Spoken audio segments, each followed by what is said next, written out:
Welcome to ராக்லன்ஸ் kitchen. இன்றைக்கி நம்ம டேஸ்டியான அடை பாயாசம் எப்படி செய்யலான்ட்டு பார்க்கலாம் வாங்க. இதுக்கு ஒரு பாத்திரத்தில் தண்ணி சூடு பண்ணி 100 கிராம் அடை சேர்த்து இதை நம்ம முதல்ல வேக வைப்போம்.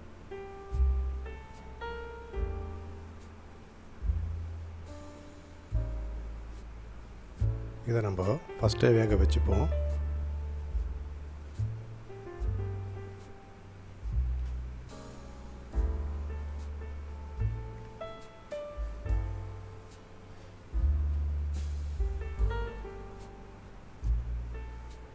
இப்போ நல்லா இது வெந்து சாஃப்டாக வந்துடுச்சு.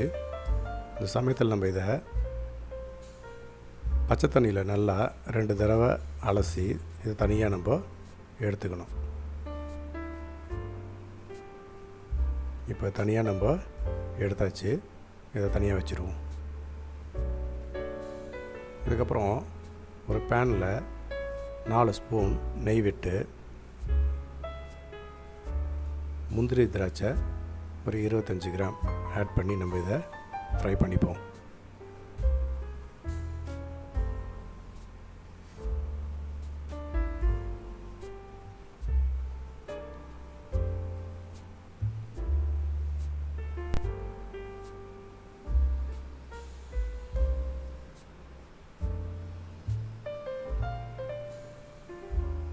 இப்போ இது ஃப்ரை ஆகிடுச்சு. இதை நம்ம செப்பரேட்டாக எடுத்து வச்சுருவோம். அதே நெய்யில் சின்ன சின்ன பீஸாக தேங்காய் வெட்டி வச்சுருக்கிறேன். இதை ஆட் பண்ணி இதையும் நம்ம லேசாக ஃப்ரை பண்ணிக்கலாம்.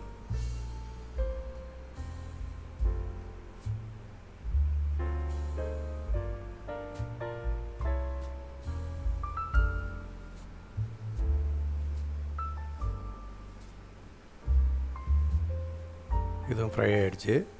இதையும் நம்ம செப்பரேட்டாக எடுத்து வச்சிடலாம்.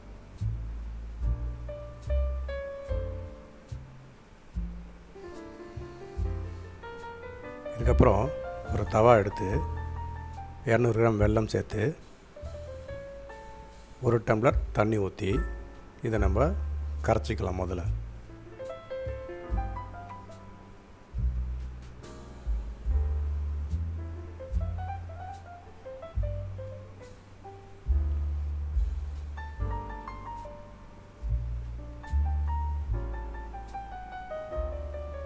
இப்போ இது நல்லா கரைஞ்சிச்சு.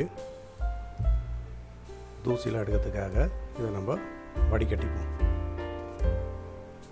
வடிகட்டியாச்சு. வடிகட்டி அதே பேனில் நம்ம இதை ஊற்றி கொதிக்க விடலாம்.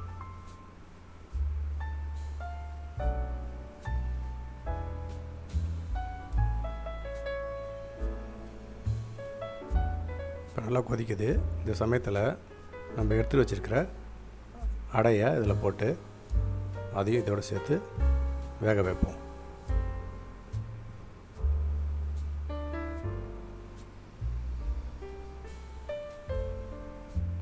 வெல்லத்தோடு சேர்ந்து இது வேகும் போது அடை நல்லா இனிப்பாக இருக்கும்.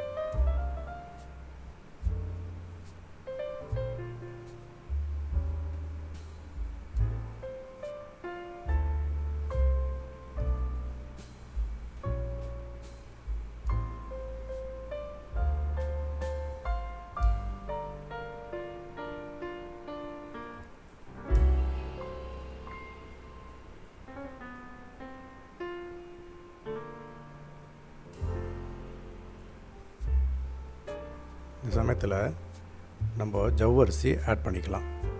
ஒரு 25 கிராம். இது ஆப்ஷனல் தான். தேவைப்பட்டால் இதை நம்ம ஆட் பண்ணிக்கலாம். இப்போ நல்லா திக்கான கண்டிஷனில் வந்துடுச்சு. இந்த சமயத்தில் நம்ம ஏற்கனவே ஃப்ரை பண்ணி வச்சுருக்கிற இந்த தேங்காய் துண்டுகளை இதில் போட்டுப்போம்.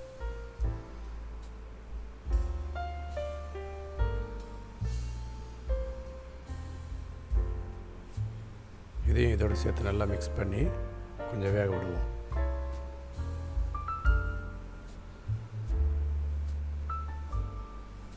இதுக்கப்புறம் தேங்காய் பால் 2 பால் எடுத்து வச்சுருக்கிறேன். ஒரு திக்காக இருக்கிறதும் இன்னொன்று தண்ணியாக இருக்கிறதும். தண்ணியாக இருக்கிறத இப்போ நம்ம ஆட் பண்ணிப்போம். இதையும் சேர்த்து நம்ம நல்லா கொதிக்க வைப்போம்.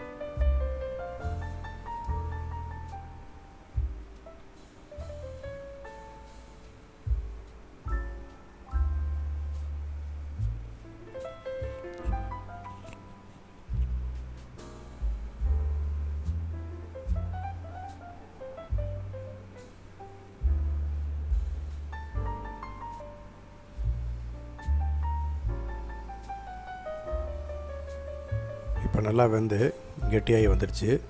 இந்த சமயத்தில் நம்ம திக்கான பாலை இப்போ ஆட் பண்ணி இதையும் சேர்த்து நல்லா வேக வைப்போம்.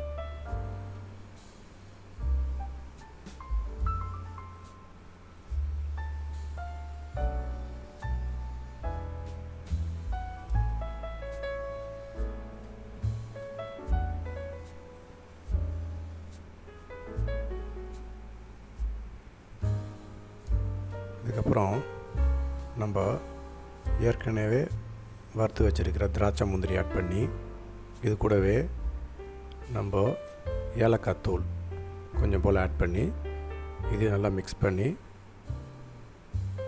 வேக விடலாம்.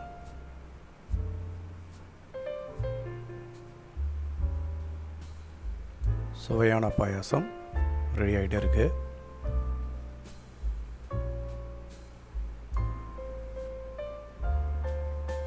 ஸ்டவ் ஆஃப் பண்ணி இப்போ நம்ம இதை அப்படியே ஒரு பவுலுக்கு ஷிஃப்ட் பண்ண வேண்டியதான்.